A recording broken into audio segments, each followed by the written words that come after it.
Madame, Monsieur, bonjour. À la une de l'actualité de ce dimanche. Le président de la République, Abdelmadjid Tebboune, inaugure aujourd'hui la 28e édition de la foire de la production nationale qui se tient à la SAFEX pour le compte de sa première sortie sur le terrain depuis son élection. Le chef de l'État entamera sa visite en se rendant au stand de l'Armée nationale populaire.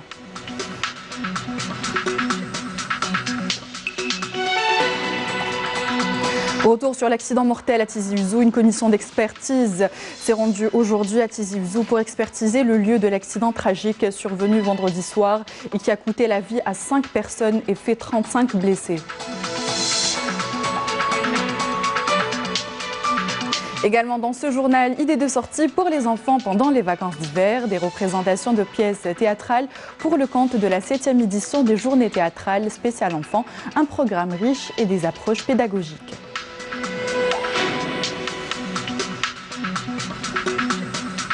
Voilà donc pour les titres, bienvenue à tous. Pour sa première sortie sur le terrain après son élection, le président de la République, Abdelmadjid Tebboune, a procédé ce matin à l'inauguration de la 28e édition de la foire de la production nationale sous le slogan « L'Algérie, une économie diversifiée, innovante et concurrentielle ».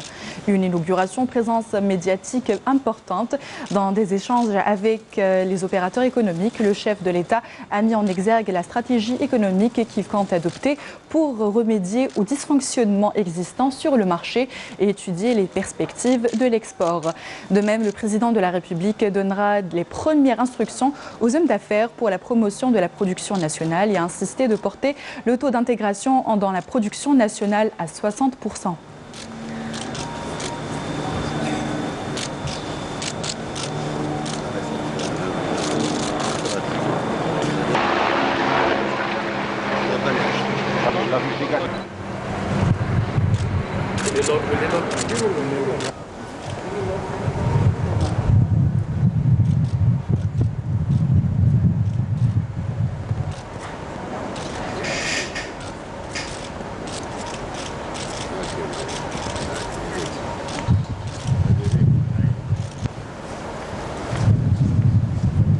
Le président de la République, Abdelmadjid Tebboune, a entamé sa visite de la foire de la production nationale par le pavillon central de la SAFEX qui abrite le stand du ministère de la Défense nationale. Pas moins de 15 unités de production et sociétés relevant de l'Armée nationale populaire participent à cet événement, conformément aux instructions du général de corps d'armée Ahmed Gaïd Salah, vice-ministre de la Défense nationale, chef d'état-major de l'ANP. Une participation qui traduit le haut niveau atteint par l'industrie militaire dans ses différentes filières, qui participe de façon qualitative au renforcement du tissu économique national par le biais de plusieurs entreprises et unités de production spécialisées dans différents domaines, à l'instar de la filière textile, des industries mécaniques légères et lourdes, l'industrie électronique, ainsi que la production et le renouvellement du matériel maritime et aérien. Le président de la République a affirmé que les entreprises et unités de production relevant de l'industrie militaire sont un exemple à suivre. Il a insisté également sur la nécessité d'encourager la production nationale et de partir à la conquête de nouveaux marchés étrangers, particulièrement vers les pays amis et frères, notamment les pays du Sahel. سيد الرئيس الجناح العسكري للسماحات العسكرية جاهز للتفتيش. مرحبا بكم.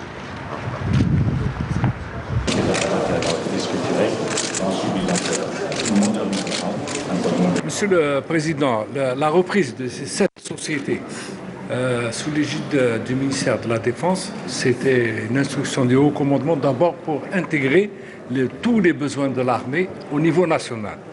On ne peut pas dire qu'on a une industrie si elle n'est pas intégrée minimum de 60%. Minimum. Quand on dépasse, c'est l'idéal. Mais le produit est national lorsqu'il est intégré à un minimum de 60%.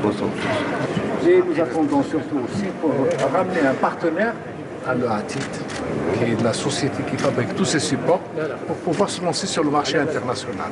Et ne serait-ce qu'à titre d'aide aux pays amis, je pense au Sahel, qui ont besoin qu'on leur tende la main. Et je pense qu'on a de quoi les aider. On travaille avec la Mauritanie et le Mali. Voilà ce que je veux dire.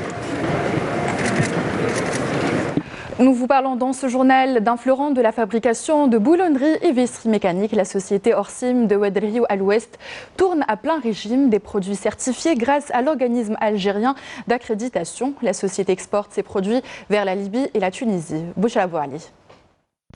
Depuis sa création en 1979, Orsim, société des industries mécaniques et accessoires, tourne à plein régime, et ce malgré les nombreux plans de restructuration dont elle a fait l'objet. La capacité de production de la société est de 3500 tonnes. Depuis 2010 à ce jour, nous avons livré plus de 11 000 tonnes de boulonnerie, rien que pour Sonalgaz.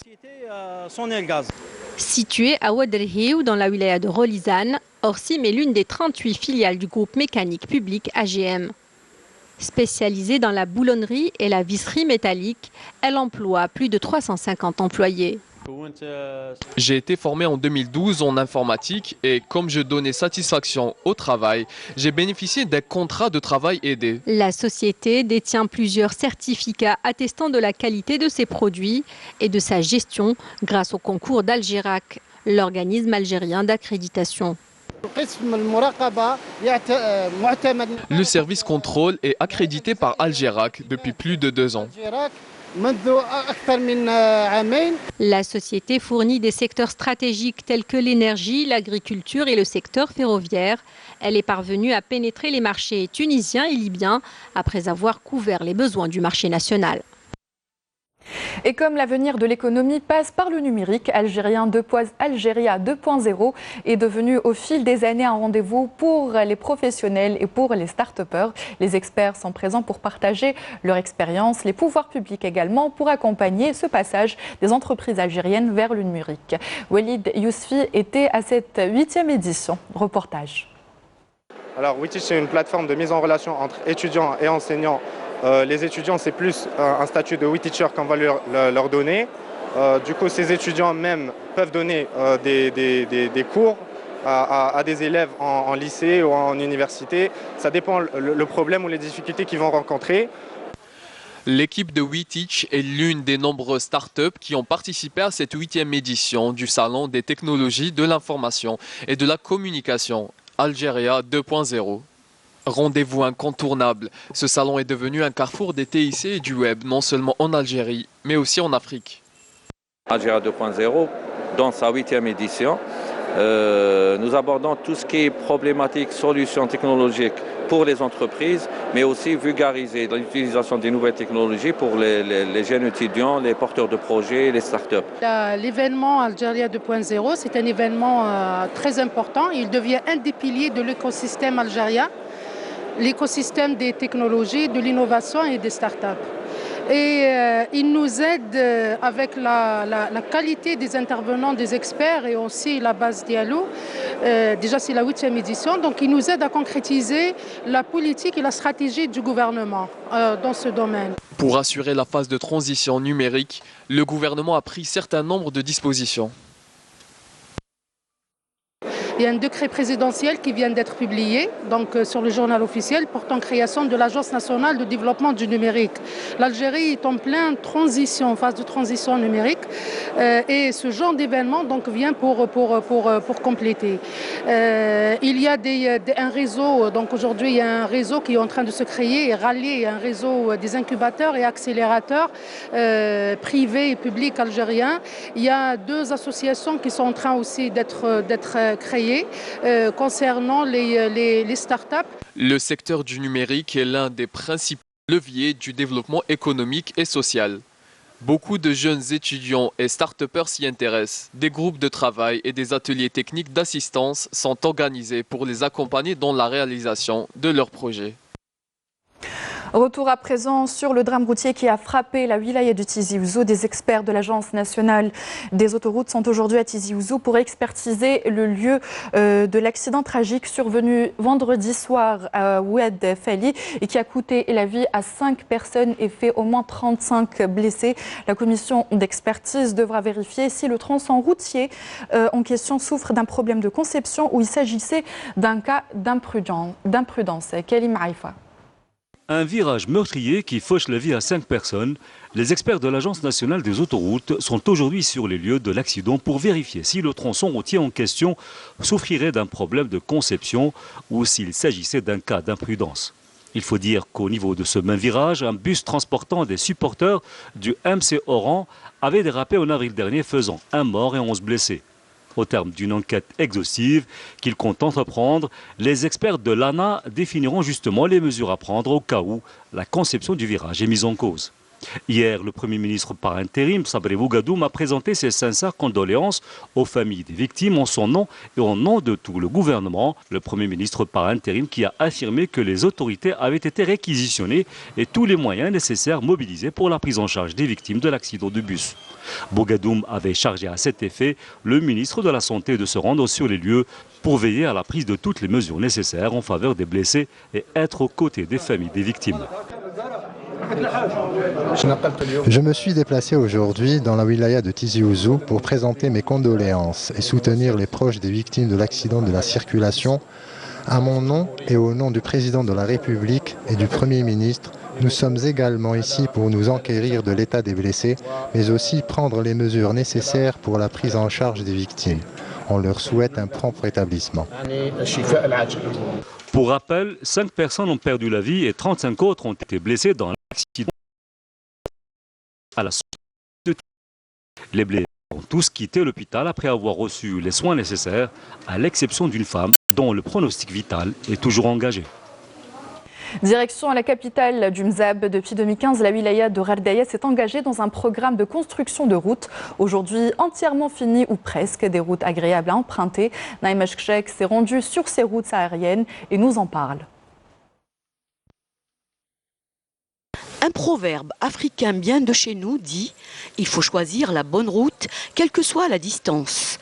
Et sur la distance qui vous mène droit vers le Sahara, les routes impeccables prennent une toute autre dimension. Ici, dans la région de Ghardaya, Tagar Ali est le monsieur route, celui qui, depuis 2015, avec un tout nouveau staff accompagnant le Wali, a pris à cœur de s'occuper du grand programme Route Express Nord-Sud pour la tranche de la wilaya de Ghardaya. Le plus beau, madame, dans tout ça, c'est que tous ces travaux ont été réalisés par des entreprises locales, c'est-à-dire de la région de Ghardaya, des wilayas limitrophes. C'est des compétences nationales, entreprises, bureaux d'études et laboratoires, et ils sont à encourager. Entreprises, bureaux d'études et laboratoires qui ont non seulement livré des routes belles, sûres et agréablement praticables, sans que l'on doive les refaire au bout d'un court temps, mais aussi des routes où les nombreux points noirs ont scrupuleusement été traités, comme ici à Oueddrine, au sud de Ghardaya, où un dangereux virage qui a fait tant de morts fait désormais partie du passé. Ils ne répondaient pas aux caractéristiques géométriques de la route. Nous avons par la même occasion réalisé le dédoublement et la suppression de plusieurs points noirs, y compris ce point noir très dangereux.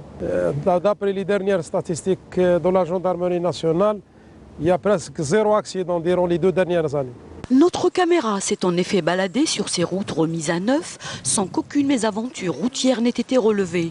Et pour parfaire la pratique de la route, non seulement l'infrastructure se dote jusqu'à l'éclairage par énergie solaire, mais encore une voie d'évitement de la ville de Ghardaya et de celle de Berrienne pour les poids lourds ou pour les aventuriers voulant tracer droit vers le Grand Sud.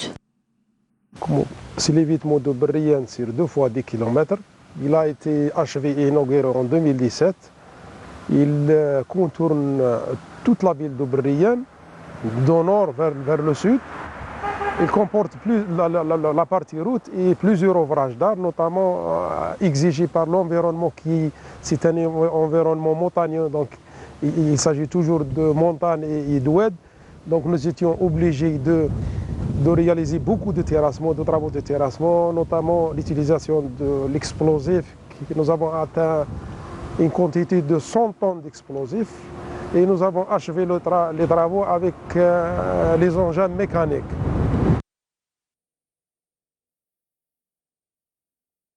Favoriser la création d'entreprises et offrir des solutions concrètes aux porteurs de projets et aux jeunes entreprises.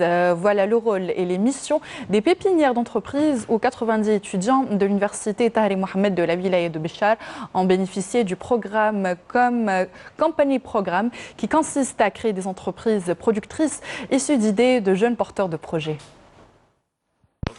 Favoriser la création d'entreprises et offrir des solutions concrètes aux porteurs de projets et aux jeunes entreprises, voilà le rôle et les missions des pépinières d'entreprises où 80 étudiants de l'université Tahri Mohamed de la wilaya de Béchar ont bénéficié du programme Company Programme qui consiste à créer des entreprises productrices issues d'idées de jeunes porteurs de projets. Nous orientons et formons les jeunes sur les différentes étapes pour la création de petites entreprises productrices à but lucratif et nous insistons sur une production de produits ciblés et leur mise immédiate sur le marché. Grâce aux différentes politiques d'aide de l'État au profit des jeunes, les pépinières d'entreprises accompagnent les porteurs de projets dans leur démarche pour la création de leur propre entreprise.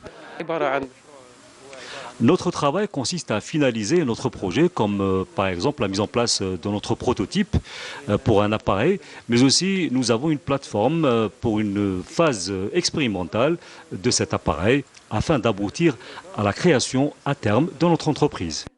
Les énergies renouvelables, le tourisme et les technologies de pointe sont les secteurs prisés par ces pépinières d'entreprises pour la diversification de l'économie à l'échelle de la région. Donc c'était un sujet de Raouf Hamouch. L'Algérie prend part aujourd'hui au Koweït à la 103e réunion du Conseil ministériel de l'Organisation des pays arabes exportateurs du pétrole. Lors de cette session, les ministres vont examiner les questions organiques et organisationnelles de l'OPAOP ainsi que l'évolution de la situation du marché pétrolier mondial. À noter que l'Algérie est représentée par le PDG de Sonatrach, représentant du ministre de l'Énergie, Mohamed Arqab.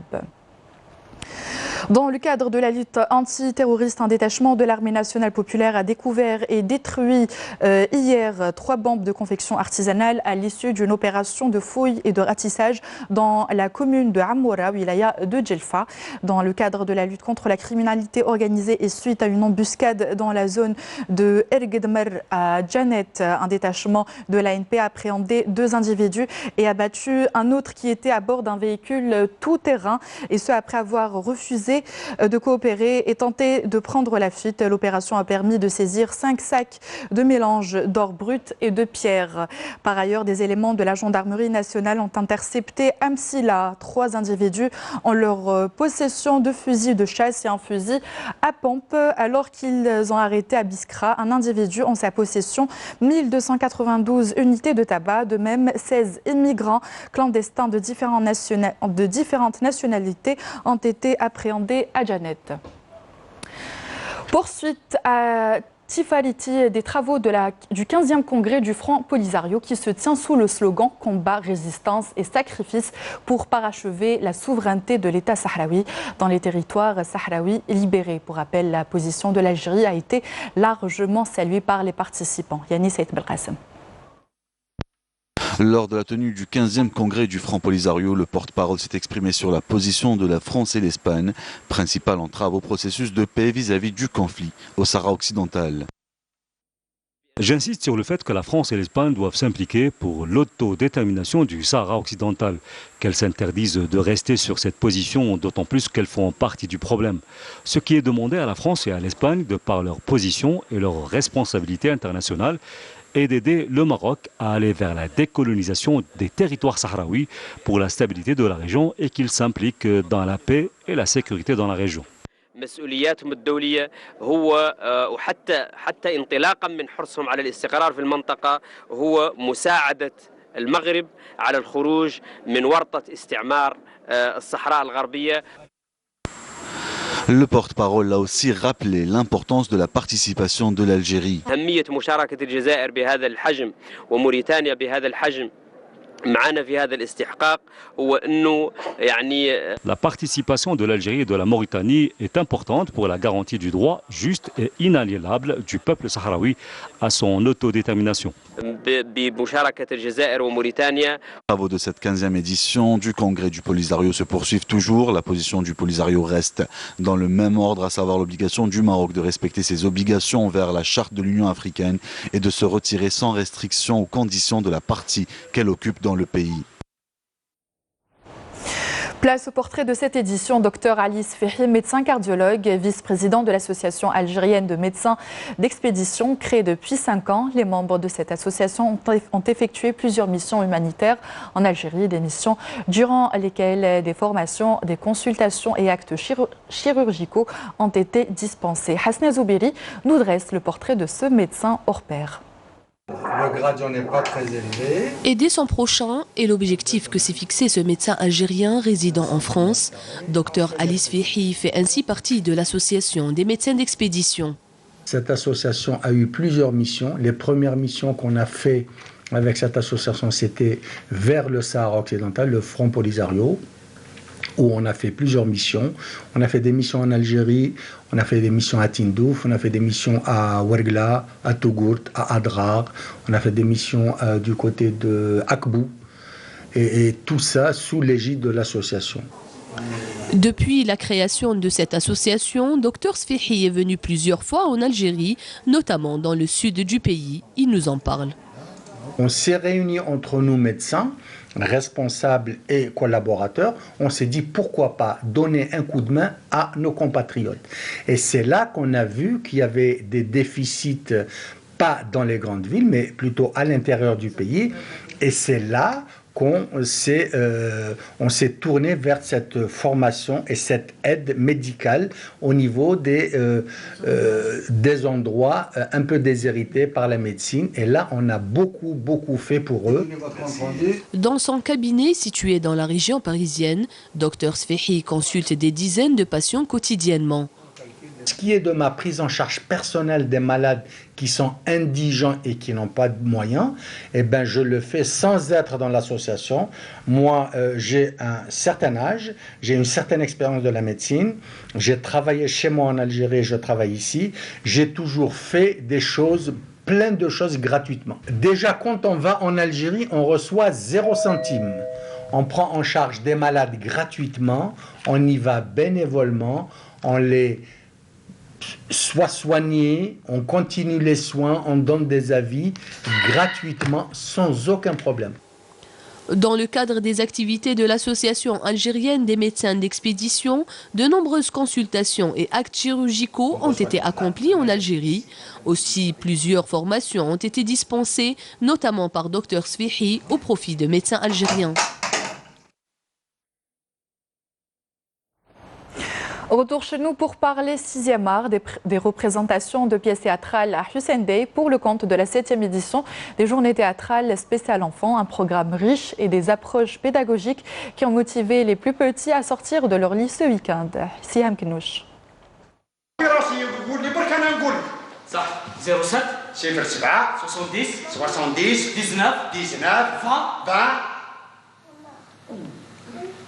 80 80.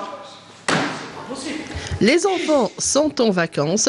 Un riche programme les attend au niveau du centre culturel de Hussein Dey. Plusieurs associations se sont organisées pour leur présenter des pièces théâtrales ainsi que du conte.